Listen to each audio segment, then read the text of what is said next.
लोगों का हाल बेहाल हो रहा है क्योंकि गर्मी बहुत ज़्यादा तेज़ पड़ने लगी है। लू का असर ऐसा है कि लोगों को बाहर निकलने में बहुत ज़्यादा परेशानी हो रही है। मौसम विभाग के अनुसार अगर इस मौसम की बात करें तो इस बार गर्मी सबसे ज़्यादा पड़ने वाली है। लू का असर भी सबसे ज़्यादा देखा जा रहा है। 17 ज़िले ऐसे हैं जहां पर लू का असर सबसे ज़्यादा है और कई ज़िले ऐसे भी हैं जहां पर लू का असर कम है, वहां पर 1 से 2 डिग्री तापमान नीचे भी गिरे हैं। लेकिन जिस तरीके से पश्चिमी यूपी की बात करें तो वहाँ पर यूपी का जो इलाका है वो सबसे ज़्यादा प्रभावित है इस लू की वजह से, और इस लू की वजह से लोगों को परेशानी हो रही है, लोगों को दिक्कतें हो रही हैं। मौसम विभाग और स्वास्थ्य विभाग की तरफ से जो अलर्ट दिया गया है उसमें साफ तरीके से कहा गया है कि आप अपने साथ तरल पदार्थ ज़रूर लेकर चलें, क्योंकि जिस तरीके से लू और तेज़ धूप, तेज़ हवाएं चल रही हैं वो सबसे ज़्यादा परेशानी का कारण बन सकती हैं। डायरिया से लेकर कई ऐसी बीमारियां हैं जो आपको शिकार बना सकती है, लेकिन इसके इंतज़ाम भी किए गए हैं। सरकार अपनी तरफ से सभी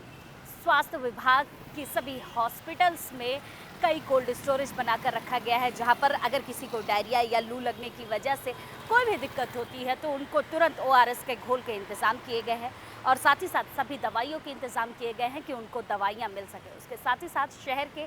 सभी जगहों पर आपको इस तरीके की रेहड़ी दिखाई देगी जिससे आप आम के पन्ने पी सकते हैं। अलग अलग जूस सेंटर दिखाई देंगे जिससे लोग लगातार डिहाइड्रेट ना हो सके। तो सारे इंतज़ाम तो हो चुके हैं, लेकिन अपना ख्याल आपको खुद रखना है क्योंकि इस बार की गर्मी का असर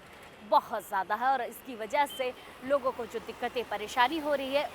उसके लिए खुद का ख्याल रखना ज़रूरी है। असर मौसम विभाग के अनुसार ये सबसे ज़्यादा जो असर दिखाई दे रहा है वो पश्चिमी विक्षोभ की वजह से दिखाई दे रहा है, और ये पश्चिमी विक्षोभ सबसे ज़्यादा पश्चिमी इलाकों से होते हुए पूर्वी इलाकों की तरफ प्रवेश कर रहा है, और इसके प्रवेश की वजह से ही ये सारी जो समस्याएं, परेशानियां चल रही हैं, जो लू सबसे पहले इस अप्रैल के फर्स्ट वीक में आए हुए हैं उससे हो रही है। तो अपना ख्याल रखें, अपने साथ डिहाइड्रेशन की सारी चीज़ें, वाटर बॉटल, अपने साथ दुपट्टा स्टॉल रखें, अपने साथ कैप रखें, और अपनी सिक्योरिटी का सबसे ज़्यादा ध्यान रखें, क्योंकि ये लू अगर आपको लगती है तो आप सबसे पहले बीमार हो सकते हैं, और बीमार होने के बाद आपको लगातार जो बीमारी हैं वो बढ़ने लग सकती है। तो इसीलिए अपने परिवार का ख्याल इस लू से रखें और अपने साथ सारी चीज़ें लेकर ही इस धूप में बाहर निकलें।